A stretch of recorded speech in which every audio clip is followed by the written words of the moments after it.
Hi friends, welcome back to our channel Madras creative world. ఎలా ఉన్నారండి మీరందరూ? నేనైతే చాలా బాగున్నాను. ఆఫ్టర్ 1 వీక్ నేను మీకు ఒక వీడియో కొత్త రెసిపీని మీకు పరిచయం చేయబోతున్నానండి. ఇది ఆల్మోస్ట్ అందరికీ తెలిసే ఉంటుంది, కానీ నేను ఎలా చేస్తానని మాత్రం మీకు తెలియదు కదండి. మనందరికీ ఈజీగా అర్థమయ్యే విధంగా, ఈజీగా ఎవరైనా వంట వచ్చిన వాళ్ళు కాదు, రాని వాళ్ళు కూడా ఎంతో ఈజీగా చేసుకునేటట్టుగా నా మెథడ్ ఎలా ఉంటుందో నేను మీకు ఈరోజు చేసి చూపిస్తానండి.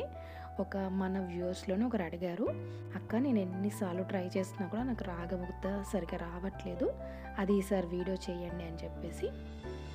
కాకపోతే తను అడిగి 1 వీక్ అవుతుంది. నేను ఇప్పుడు ఈరోజు నేను ఈ వీడియో మీకు అప్లోడ్ చేస్తున్నాను. ఇది కరెక్ట్గా కనుక ఇలా ఫాలో అయితే, ఎగ్జాక్ట్గా ఇదే కొలతలతో కనుక మీరు చేస్తే పర్ఫెక్ట్గా వస్తుందండి. ఎంతో సాఫ్ట్గా ఉంటుంది. చిన్న పిల్లలు కూడా ఎంతో ఈజీగా తినగలుగుతారు. నేను దీనికి కాంబినేషన్గా పల్లి చట్నీ అండ్ ఆలూ కుర్మా చేశాను. అది దీనికి చాలా బాగుంటుంది. చాలామంది చెప్తారు కదా చికెన్ కర్రీ అండ్ మటన్ అని చెప్పేసి, నేను అవేం ప్రిఫర్ చేయనండి. జస్ట్ నేను ఇక్కడ పల్లి చట్నీ కానీ ఎప్పుడైనా ఆలూ కర్రీ చేస్తాను. ఇలా చాలా బాగుంటుంది. ఎగ్జాక్ట్గా మీరు కనుక ఇదే కొలతలతో చేస్తే మీకు కూడా ఇలాగే వస్తుందండి. దీనికి కావాల్సిన పదార్థాలు, రెసిపీ ఏంటో మనం వీడియోలోకి వెళ్ళిపోతాం. మనం ఎప్పుడైనా ఏ రెసిపీ కోసమైనా 2-3 రకాలు ట్రై చేస్తామండి. లాస్ట్కి మనకి ఏది కన్వీనియంట్గా ఉందో దానికే ఫిక్స్ అయిపోతాం కదా. అలా నేను ఫిక్స్ అయిపోయిన మెథడ్ అండి ఇది.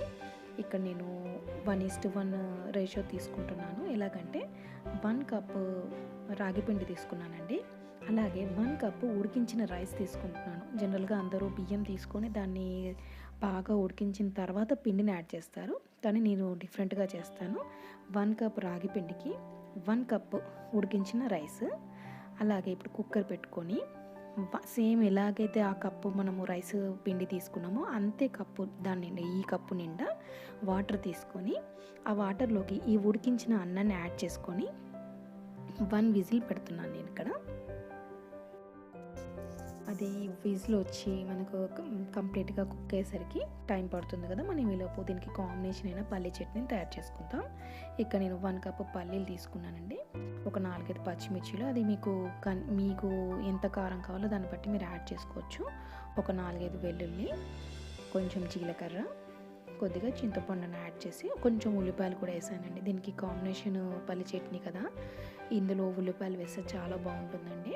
మామూలుగా ఇడ్లీ దోశలకు చేసినప్పుడు అయితే నేను యాడ్ చేయను, దీనికి మాత్రం వేస్తాను. కొంచెం చింతపండు వేసుకొని దీన్ని మిక్సీ పట్టుకొని బౌల్లోకి తీసుకుందాం.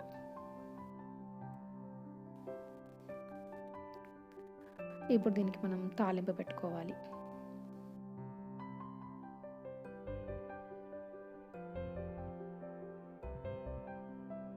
మనకు చట్నీలోకి తాలింపు అంటే మీకు ఐడియా ఉంటుంది కదండి. ఆవాలు, జీలకర్ర, మినపప్పు, ఎండుమిర్చి, కరివేపాకు అన్నీ వేసుకొని కాస్త ఫ్రై అయిన తర్వాత మనము చట్నీలోకి యాడ్ చేసుకోవడమే.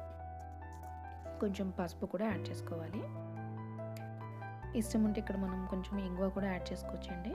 ఒకవేళ వెల్లుల్లి ఇష్టపడిన వాళ్ళు ఉంటే ఇక్కడ మనము తాలింపులో ఇంగువ వేస్తే చాలా బాగుంటుంది. మీరు అప్పుడు మనం మిక్సీ చేసేటప్పుడు వెల్లుల్లి అక్కర్లేదు. ఉల్లిపాయలు కూడా తినని వాళ్ళు ఉంటారు కదా, అప్పుడు ఆ 2 స్కిప్ చేసుకోవచ్చు మనం.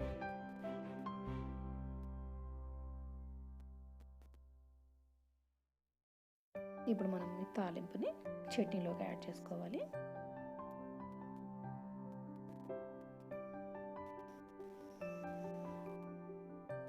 అసలు రాగి ముద్దలోకి పల్లి చట్నీ చాలా బాగుంటుందండి. ఇది ఒక్కటి ఉన్నా సరిపోతుంది, ఇంకా వేరే కర్రీ కానీ అలా లేకున్నా కూడా చాలా బాగుంటుంది. ఈ లోపు ఇది విజిల్ వచ్చేసిందండి.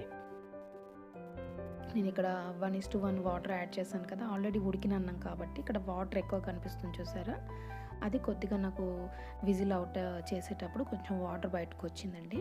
ఆ వాటర్ మనకు అవసరం అనమాట. 1 కప్ రైస్, 1 కప్ వాటర్ కదా. మళ్ళీ ఇప్పుడు దీన్ని కాస్త బ్లెండ్ చేసుకోవాలండి.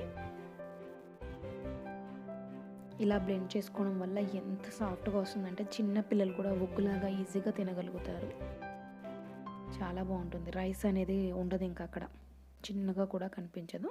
ఇప్పుడు నేను రాగి పిండిని ఒక బౌల్లో కొంచెం వాటర్ వేసి కలుపుకున్నాను. అక్కడ కొద్దిగానే 1/2 కప్ అంత వాటర్ వేసి కలుపుకొని ఆ రాగి ముద్దని ఈ అన్నంలోకి యాడ్ చేసుకొని మళ్ళీ పొయ్యి మీద పెట్టానండి. ఆ విజిల్ ఏం అక్కర్లేదు, జస్ట్ సిమ్లో ఒక 5 మినిట్స్ పెట్టాలి. ఇలా వస్తుంది. 5 మినిట్స్ తర్వాత విజిల్ అవుట్ చేస్తే ఇలా వస్తుంది. అప్పుడు దీన్ని తీసుకొని ఆ గరిటెతోని చాలా అలా కలపాలన్నమాట. ఒక 1-2 మినిట్స్ బాగా కలుపుతూ ఉండాలి. నేను ఈ టైంలోనే నెయ్యిని కూడా యాడ్ చేశాను. నెయ్యి వేయడం వల్ల చాలా టేస్ట్ వస్తుందండి.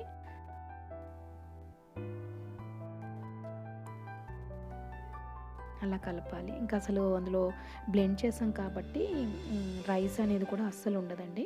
ఒకవేళ మీకు బ్లెండర్ లేకపోతే పప్పు గుత్తి ఉంటుంది కదా, దాంతో కూడా మెత్తగా చేసుకోవచ్చు. ఇలా వస్తుందండి కరెక్ట్గా అన్నీ 1:1:1. 1 కప్ రైస్, 1 కప్ రాగిపిండి, 1 కప్ వాటర్.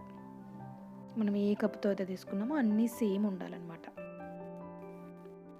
ఇప్పుడు రెడీ అయిపోయిందండి. వేడిగా ఉన్నప్పుడే మనం ముద్దలుగా చేసుకొని చేతికి కాస్త తడి తీసుకోవచ్చు, లేదా నెయ్యిని కానీ నూనెని కానీ యాడ్ చేసుకొని మన అరచేతులతోనే ఇలా 2 సైడ్లు ఇలా ఒత్తుకుంటూ మనం ముద్దలాగా చేసుకోవచ్చండి. చాలా కాలుతుంటుంది. వేడిగా ఉన్నప్పుడే ముద్ద కరెక్ట్గా వస్తుందండి. ఫస్ట్ నాకు ఆ వేడిని తట్టుకోలేక నేను పక్కకు పెట్టాను. నేను మళ్ళీ చేశాను అనమాట. కాస్త తడి పెట్టుకొని అప్పుడు కరెక్ట్గా వచ్చింది.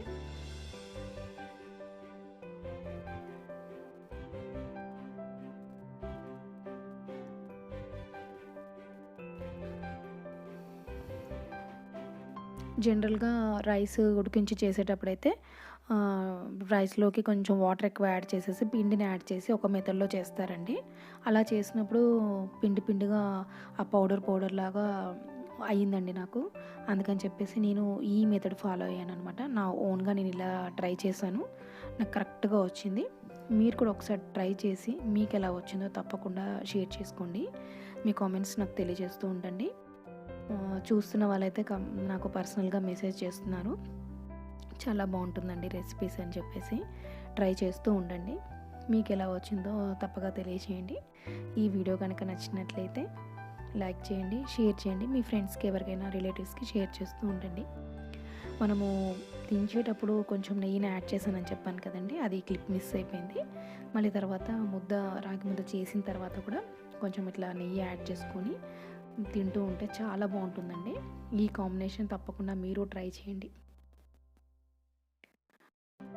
అట్లీస్ట్ పల్లి చట్నీ కాంబినేషన్ అయినా ట్రై చేయండి మీరు. ఆలు కుర్మా దాంట్లోకి చాలా బాగుంటుంది. Thank you for watching.